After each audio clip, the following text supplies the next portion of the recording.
ये देखिए बस बंस रोड के नान कबाब बनते हुए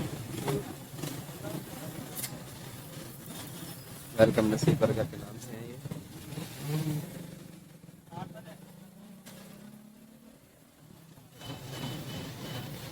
पार्सल था डब्बे में पैक कर दी गई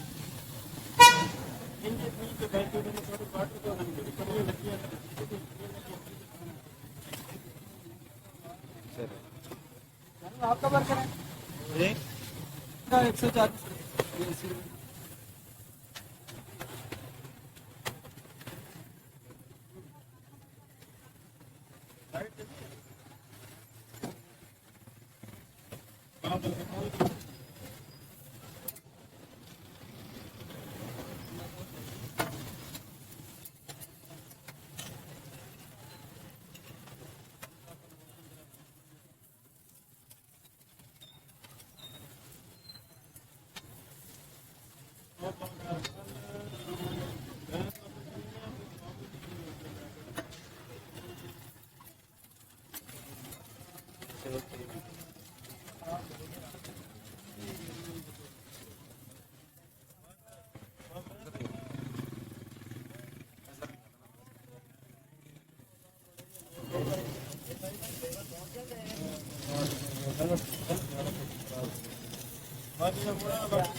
कहाँ से लेते चार डालिए